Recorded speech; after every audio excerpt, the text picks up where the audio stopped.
Friends, talk on tenders में आपका स्वागत है। Talk on tender is represent by nationaltenders.com, जहां पर हम करते हैं गवर्नमेंट बिजनेस टेंडर अपॉर्चुनिटी का अनलॉक। दोस्तों, आज इस वीडियो में हम बात करने वाले हैं लाइव टेंडर्स के बारे में कि मेरे बिजनेस के लिए कौन कौन से लाइव टेंडर्स अवेलेबल हैं, कहां से मुझे वो मिल सकते हैं और इन सारे लाइव टेंडर्स में से मेरे लिए सही टेंडर कौन सा है।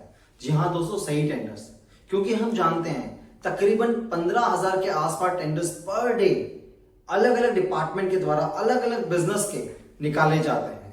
पूरे इंडिया में से तकरीबन 15,000 टेंडर्स पर डे निकाले जाते हैं।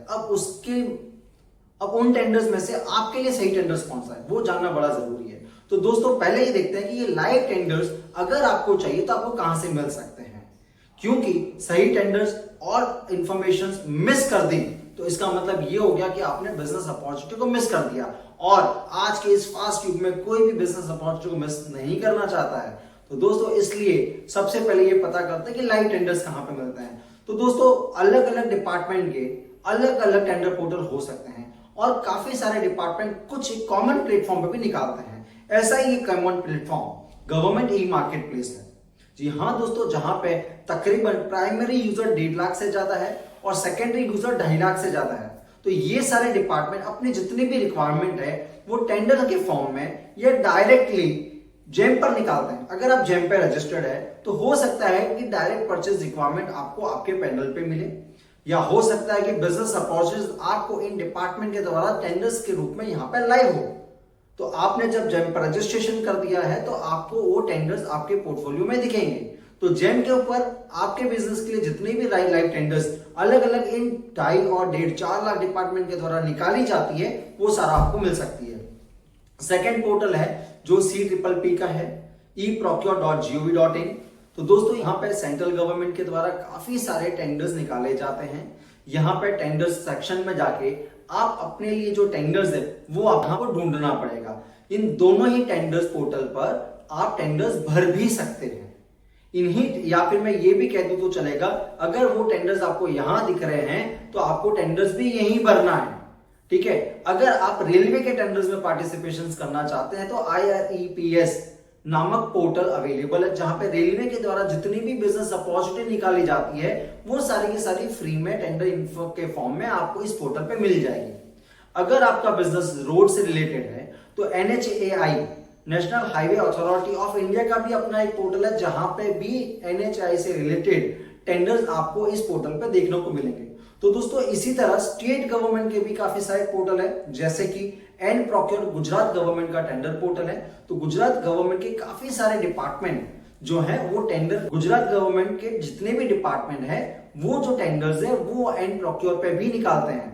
हो सकता है कुछ टेंडर्स आपको एनप्रॉक्योर पे मिले और हो सकता है कुछ टेंडर्स आपको जेम पे मिले। तो दोस्तों, ये जो मैंने टेंडर पोर्टल बताया, ऐसे और भी कई पोर्टल है, पर यहाँ पर टेंडर इंफॉर्मेशन आप फ्री में देख सकते हैं। तो दोस्तों, अब इन पोर्टल्स के अलावा काफी सारे पेड पोर्टल्स भी मार्केट में अवेलेबल है।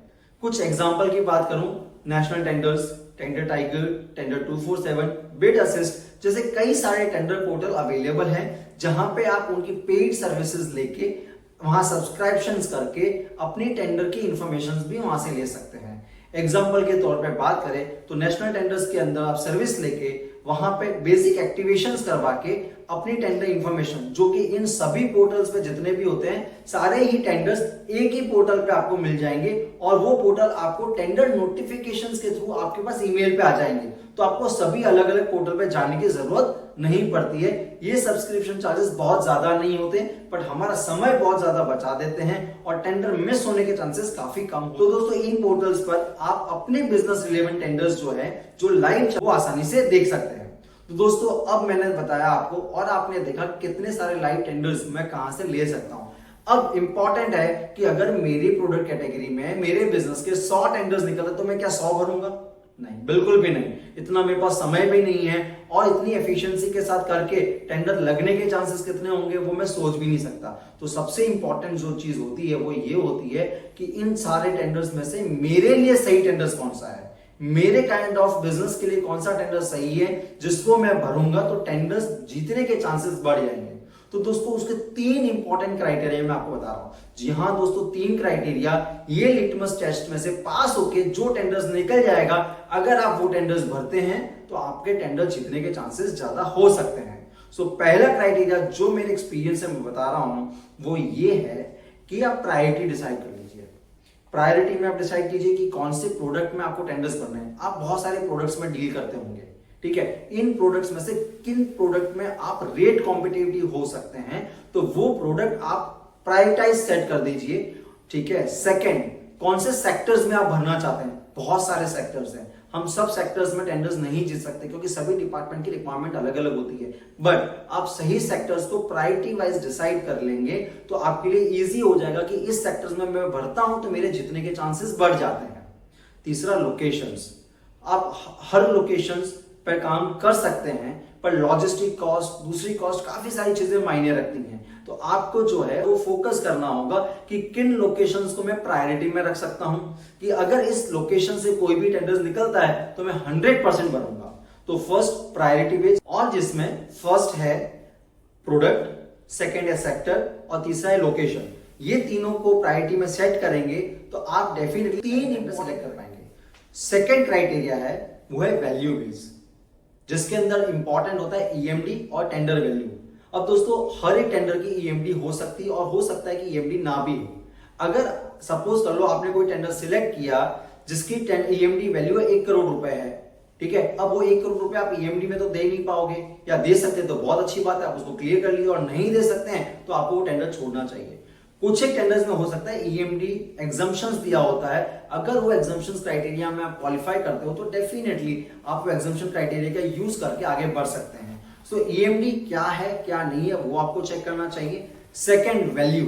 अब आपका टर्नओवर 5 करोड़ का है तो क्या आप 50 करोड़ का टेंडर भरोगे? बिल्कुल भी आप नहीं भरोगे, और भरने भी जाओगे तो आप क्वालिफाई नहीं हो पाओगे। सो आपको ईएमडी और टेंडर वैल्यू ये दोनों को चेक करना है कि दोनों मैं जिस तरीके से चाहता हूं उस तरीके से है या नहीं है। अगर वो दोनों है तो डेफिनेटली आप आगे बढ़िए। And third and the most important point is deadline and conditions. Tender भरने की डेडलाइन होती है। क्या आप अपने डॉक्यूमेंट, टेंडर का जो स्टडी करना है वो डेडलाइन से पहले, टेंडर एंड डेट से पहले रेडी कर सकते हैं, तभी आप उसको भरिए, वरना आप इतनी सारी जो मेहनत करोगे वो आपकी वेस्ट हो सकती है। कंडीशंस चेक कर लीजिए, एलिजिबिलिटी क्राइटेरिया, पीक्यूसी क्राइटेरिया क्या है, उसके अंदर हम क्वालिफाई हो रहे हैं तो ही हमें आगे बढ़ना चाहिए। मटेरियल जो सप्लाई करना है, डिपार्टमेंट ने कितने टाइम में आपको प्रोडक्ट सप्लाई करने के लिए बोला है, ये आप चेक कर लीजिए। साथ ही साथ पेनल्टीज चेक कर लीजिए, अगर आप लेट होते हैं तो कितनी आपको पेनल्टीज लगेगी। तो ये चीजें डेडलाइन एंड क्राइटेरियाज में आपको चेक कर लेनी है, डेडलाइन एंड कंडीशंस में आपको चेक कर लेनी है, जिससे आप मेक श्योर कर लेंगे कि टेंडर भरने के बाद आपको कोई तकलीफ ना आए। तो दोस्तों ये 3 मैंने जो आपको पॉइंट बताए, अगर ये 3 पॉइंट आप कवर कर लेते हैं तो आप, मैं कह सकता हूं, आसानी से एक सही टेंडर सिलेक्ट कर रहे हैं जिसमें आपको टेंडर भरने के बाद कोई तकलीफ नहीं आएगी। और साथ ही साथ अगर आप ये टेंडर भर रहे हैं जो आपने इस 3 क्राइटेरिया से सिलेक्ट करके आगे बढ़ाया है तो आपके जीतने के चांस बढ़ जाएंगे। तो दोस्तों ये मैंने मेरा एक्सपीरियंस आपके साथ शेयर किया, जिसको हम हमारी कंपनी में अप्लाई करते हैं और काफी अच्छे हमें रिजल्ट्स मिल रहे हैं। आप भी अपने बिजनेस के लिए इन क्राइटेरियाज को अपनाइए, और मैं 100% कहता हूं कि आप सही टेंडर सिलेक्ट करके अपने बिजनेस को नेक्स्ट लेवल पे लेके जा सकते हैं। तो दोस्तों आज के वीडियो में हमने देखा कि सही टेंडर्स कैसे सिलेक्ट करें। अब सही टेंडर सिलेक्ट करने के बाद टेंडर भरना जरूरी है, तो वो भरने के लिए क्या प्रोसेस होती है जिससे आप टेंडर जीत सकते हैं। सो आने वाले वीडियो में मैं आपको बताने वाला हूं कि टेंडर विनिंग का फॉर्मूला क्या है। तो दोस्तों अगर आपको वो वीडियो चाहिए तो आज ही इस चैनल को सब्सक्राइब कीजिए ताकि अगला वीडियो आपको सही समय पे जल्दी से मिल जाए। चलिए दोस्तों फिर मिलेंगे अगले वीडियो के साथ, तब तक धन्यवाद।